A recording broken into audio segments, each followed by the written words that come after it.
क्या कहोगे इस तौहीद के बारे में?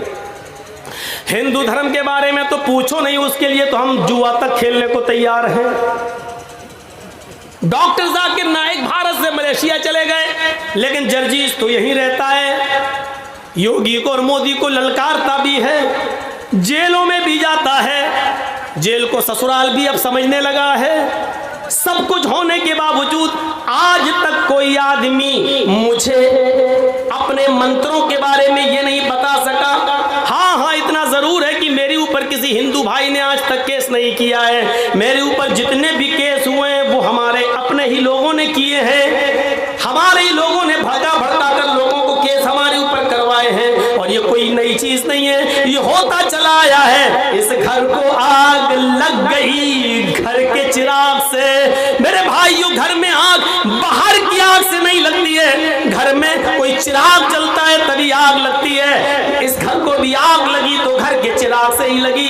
गैर मुस्लिमों के खिलाफ मैं बोला, लेकिन गैर मुस्लिमों ने उसको अपनी अच्छाई समझकर कबूल कर लिया कि बात तो सही कर रहा है। आज तक किसी पंडित ने केस नहीं किया, केस किया तो हमारे भाइयों ने किया है। कोई बात नहीं, तुम शौक से अभी भी आजाद हो, जो चाहो करो, हम भी तुम्हें अब रोकते नहीं है, इसलिए कि किसी केस में आज तक मुझे सजा नहीं सुनाई गई है। हर केस में मैं बाइज्जत बरी होकर निकला हूँ, या तो खत्म हुआ है या कोर्ट से बाइज्जत बरी होने का फैसला मेरे हक में सुनाया गया है। हाँ, इतना जरूर कहना चाहता हूँ मेरे भाइयों कि आज मैं हिंदू भाइयों से जुआ खेलने के लिए तैयार हूँ। अब आप ये मत कहना मौलाना साहब जुआ तो हराम है, क्यों? मैं इसलिए ऑफर दे रहा हूं कि आओ रख लो, तौहीद का जितना सबूत तुम्हारी किताबों में है उतना तो हमारे यहाँ यहूदियों में और ईसाइयों में नहीं है। यहूदी और ईसाइयों में नहीं है, हालांकि तौरात का ये बहुत बड़ा सबूत है। रामचंद्र जी की पत्नी सीता का हरण होता है। हनुमान और लक्ष्मण सीता को श्रीलंका से रावण के जुल्म से छुड़ा के लाते हैं। सीता जी राम के पैर छूने के लिए झुकती हैं और आशीर्वाद लेना चाहती है, लेकिन रामचंद्र जी अपने पैर नहीं छूने देते हैं। ये वाल्मीकि रामायण है जो 2000 साल पहले लिखी गई थी। आजकल की रामायण तो ये अभी 100-200 साल पुरानी है।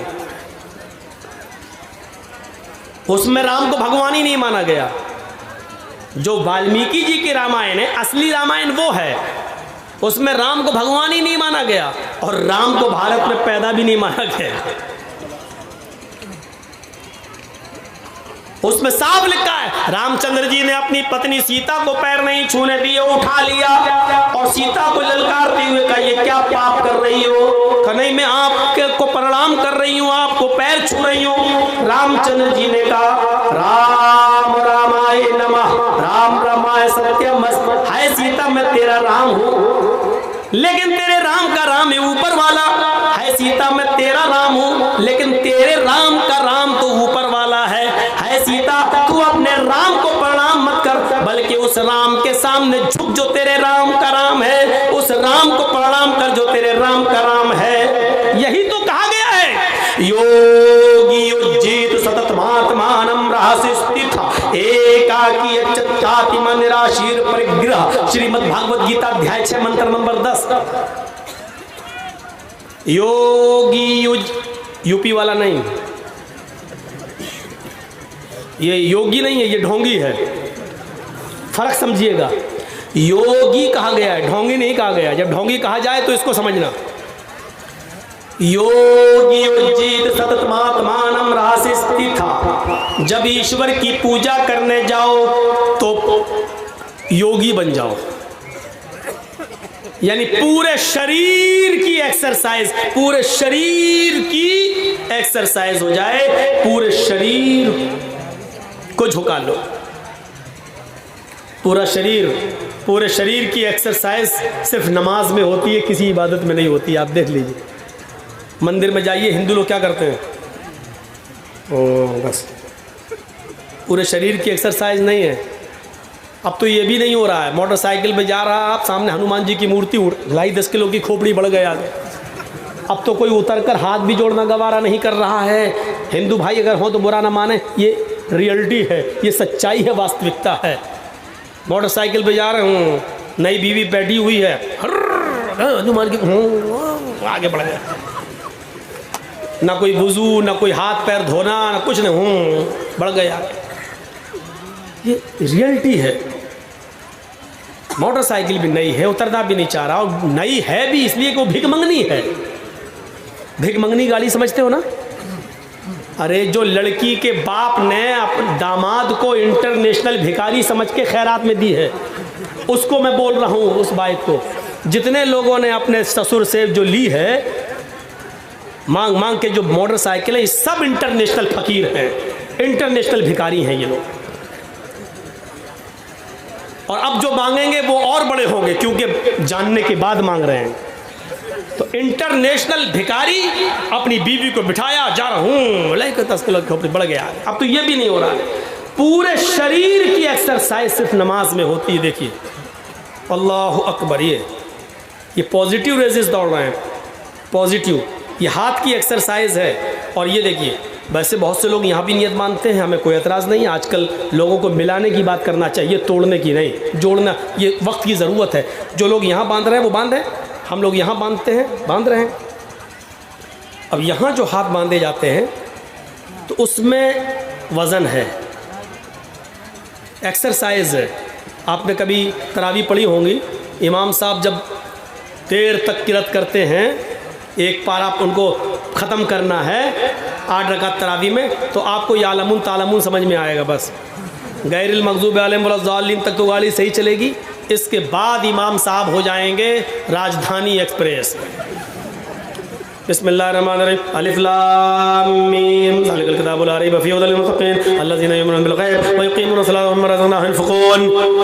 आखिरी वाला जुमला खींचता हुआ नज़र आएगा, युनफ़िक़ून, यालमून, तालमून। अब इधर नींद आ रही है आदमी को, आप देखिएगा ऐसे पढ़, एकदम ऐसे कर लो। ये जो हाथ नीचे गिरा है ये एक्सरसाइज है, इस पर वजन पड़ रहा है। ऐसे ये, और जो लोग ऐसे करके ऐसे बांध लेंगे, वो गर्दन तो ऐसे होगी लेकिन हाथ नहीं छूटेगा। आप करके देख लीजिए, हाथ नहीं छूटेगा। क्यों? यहाँ प्रेशर नहीं है, यहाँ एक्सरसाइज नहीं है। और हिंदू धर्म में भी आप देखिएगा, मूर्ति के सामने जब कोई आदमी खड़ा होगा तो हाथ बांधेगा लेकिन सीने पर। हम लोग ऐसे रख लेते हैं, वो ऐसे रखते हैं, लेकिन रखता सीने ही पर है। ओम भूर्भुवः स्वः तत्सवितुर्वरेण्यं भर्गो देवस्य धीमहि धियो यो न प्रचोदयात्। ये दिल पे हाथ रखने का मकसद ये होता है कि हम दिल से क्षमा मांगने आए हैं, और जो भक्ति पूजा कर रहे हैं वो है प्रभु, हम दिल से कर रहे हैं। हम लोग भी हाथ सीने पर रखते हैं, उसका मकसद यही है, अल्हम्दुलिल्लाह रब्बिल आलमीन, अल्लाह मैं दिल से गवाही देता हूँ कि सारी तारीफ तेरे लिए है। अर्रहमान रहीम, अल्लाह हम दिल से गवाही देते हैं कि तू बड़ा मेहरबान, निहायत रहम करने वाला है। मालिक यौमिद्दीन, हम दिल से तुझे कयामत के दिन का पूरा पूरा मालिक मानते हैं। हर चीज दिल से होती है। तो पूरे शरीर की एक्सरसाइज। अब देखिए, रुकू में कमर सीधी, बल्कि कमर तो इतना सीधा रखने का हुक्म दे दिया गया कि पानी का भरा हुआ लोटा अगर रख दिया जाए या बर्तन गिलास तो गिरने ना पाए। वो अलग बात है कि आजकल तो कौवे की चोंचे मारने वाला होता है नमाज में, अल्लाहु अकबर, वो कौवे की चोंचे आजकल मारी जा रही हैं। एक बार मैं बंगाल में कहीं नमाज पढ़ने के मस्जिद में गया तो मैं वुज़ू बना रहा था, एक बंगाली बेचारा आदमी आया और मेरे सामने बैठ गया पास में, कहता मौलाना साहब जमात खड़ी, कितनी रकात हो गई है?